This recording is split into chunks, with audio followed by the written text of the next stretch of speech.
चिंता करता है, लोग तुम्हें नहीं समझते तो? अरे चिंता तो तुम्हें तब करनी चाहिए जब तुम खुद को नहीं समझ पाए। अरे लोग छोड़ रहे हैं तो चिंता मत कर, क्योंकि यह विधि का विधान है कि आज तक कोई किसी को दुख दिया है ना, वो कभी सुख नहीं हुआ है और नहीं उसे कभी सुख मिलेगा। अरे दुख देने वाला कभी सुखी नहीं होता, जबकि दुख भोगने वाला आगे जाके सुख हो जाएगा, लेकिन दुख देने वाला कभी सुखी नहीं होता है। यह विधि का विधान है। इसलिए कभी भी अपने आंसू की वजह है ना दूसरों को मत बताइए, अपने आंसू की वजह दूसरों को मत बताइए और किसी की आंसू की वजह भी मत बनना। अरे बनना है तो किसी की खुशी की वजह बनना, किसी की हंसी का मुस्कुराहट का नगीना बनना,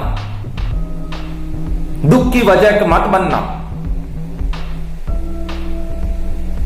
आपके पास दुख है, आप दुखी हो, दुख आया है तो सुख भी आएगा। धैर्य बनाए रखना, सुख भी आएगा, क्योंकि यह सुख दुख एक चक्कर की भांति है जो निरंतर घूमता रहता है। श्रीमद् भागवत गीता में श्री कृष्ण भगवान ने बताया है कि ये सुख और दुख दो तराजू के पलड़े भी हैं जो इधर उधर डोलते रहते हैं और ये चक्कर की भांति निरंतर घूमते रहते हैं। लेकिन आपको अपनी स्थिति बनाए रखना है, दुख में अपनी स्थिति बनाए रखना, सुख में है ना अपनी स्थिति बनाए रखना। सुख आए तो घमंड कभी मत करना मेरे दोस्त। जिस दिन घमंड अहंकार आ गया ना जिंदगी में, इतने ऊंचे से ऐसे गिरोगे कि संभलने का भी मौका नहीं मिलेगा। इसलिए जिंदगी में सुखी रहो, तब घमंड कभी मत करना, किसी की मदद जरूर करना। और जब भी दुखी रहो तो अपने दुख की वजह दूसरों को मत बताना। अपनी दुख की वजह दूसरों को ना तो बताना है ना मानना है, अपने दुख की वजह हम खुद हैं। अरे लोग कहते हैं उसने धोखा दे दिया है मुझे, वो मुझे छोड़ के चली गई, वो मुझे छोड़ के चला गया। अरे कहां से चला गया? एक प्रेम सच्ची कहानी बताता हूं जो मेरे साथ मेरे दोस्त थे, उन्होंने उसके साथ बीती, इसलिए मैं आपको बता देता हूं। एक समय की बात है, मेरे दोस्त और उसकी गर्लफ्रेंड यानी कि वो बिल्कुल अनजान थे, तब मिले थे तो बातों करने का बहाना ढूंढते थे, रोज बात करने का। लेकिन क्या हुआ, धीरे धीरे समय बीतता गया, दोनों अनजान से जान पहचान हो गई। जान जान मतलब कि एक दूसरे की सांसें भी नहीं चलती थी एक दूसरे के बिना। लेकिन आज क्या हुआ पता है, वो ही दोनों एक दूसरे के दुश्मन हो गए। दुश्मन क्यों? इसमें गलती किसकी है? वो कहता है कि मैं तेरे लिए मर जाऊंगा, तू नहीं आई तो। वो कहता है मैं तेरे लिए मर जाऊंगा। ऐसा होता था एक समय में, लेकिन आज कोई किसी का मर जाए तो भी फर्क नहीं पड़ता है। क्यों फर्क नहीं पड़ता है?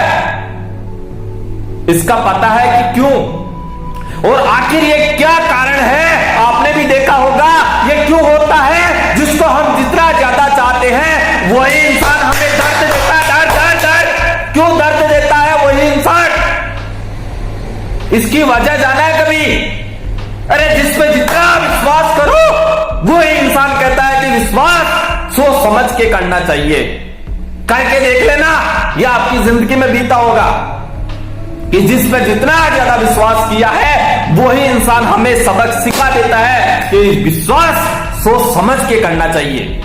किसी पे भी विश्वास ऐसे मन नहीं करना चाहिए। हर किसी को अपनी जिंदगी में जगह नहीं देनी चाहिए। वही इंसान ये सबक सिखा के जाता है। क्यों होता है ये? इसकी वजह पता की है? इसकी एक ही वजह है, वो है आपका राज, आपकी कमी। कभी भी है ना अपने न तो राज किसी को बताना है, न ही अपनी कमी बताना है। जिस दिन आपने है ना अपना राज और अपनी कमी बता दे, उस दिन बर्बादी शुरू है। रावण भी है ना क्यों मरा था? क्या रावण मरने वाला था? कभी नहीं मरने वाला था, लेकिन उसका राज पता चला तब मरा था। उसकी कमी पता चला तब मरा था। क्या श्री राम भगवान को पता था कि इसकी नाभि में मैं यदि तीर मारूंगा तब ये मरेगा? कितनी तीरें चलाई है, कितने शास्त्र चले, लेकिन क्या मरा नहीं। मरने की वजह सिर्फ नाभि के अंदर तीर चला। किसने बताया था? अरे किसने बताया था कि नाभि के अंदर तीर चलाइए तब जाकर रावण मरेगा? विभीषण ने बताया था।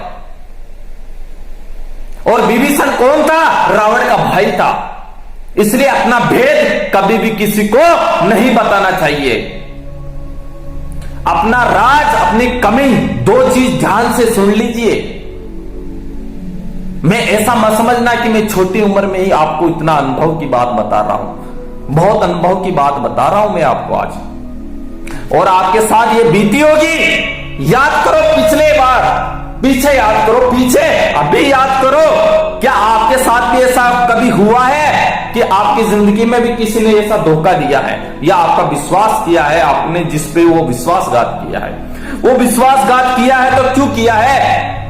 क्योंकि आपने अपना राज बताया है, या आपने अपनी कमी साझा की है, या आपने नहीं की तो किसी दूसरे ने की होगी। तभी जाकर आपके साथ विश्वासघात हुआ है, तभी जाकर उस इंसान ने धोखा दिया है। अरे जिंदगी ऐसे जियो, अपने राज कभी किसी को मत बताओ, ना अपनी कमी बताओ। और चाणक्य ने भी यह चीज बताई है कि कभी भी अपने राज दूसरों के साथ साझा ना करना, अपनी कमी दूसरों के साथ साझा ना करना। यदि आप अपने मुंह से बात साझा कर सकते हो तो कैसे विश्वास कर सकते हो कि कोई दूसरा व्यक्ति भी उसे अपने अंदर रखेगा? कभी नहीं रखेगा। यदि आपके मुंह से जो बात निकल रही है वो दूसरों के पास जा रही है तो दूसरा क्या वो खुद रखेगा क्या? अरे आप खुद ही अपनी खुद की बात नहीं रख सकते तो वो दूसरा कैसे रखेगा? कभी नहीं रखने वाला है। इसलिए अपने राज और अपनी कमी कभी किसी को नहीं बतानी है। इसी के साथ मैं शब्दों को विराम देता हूं। मैं हूं MS युग, युवा लेखक। जय हिंद, जय भारत, बाय बाय।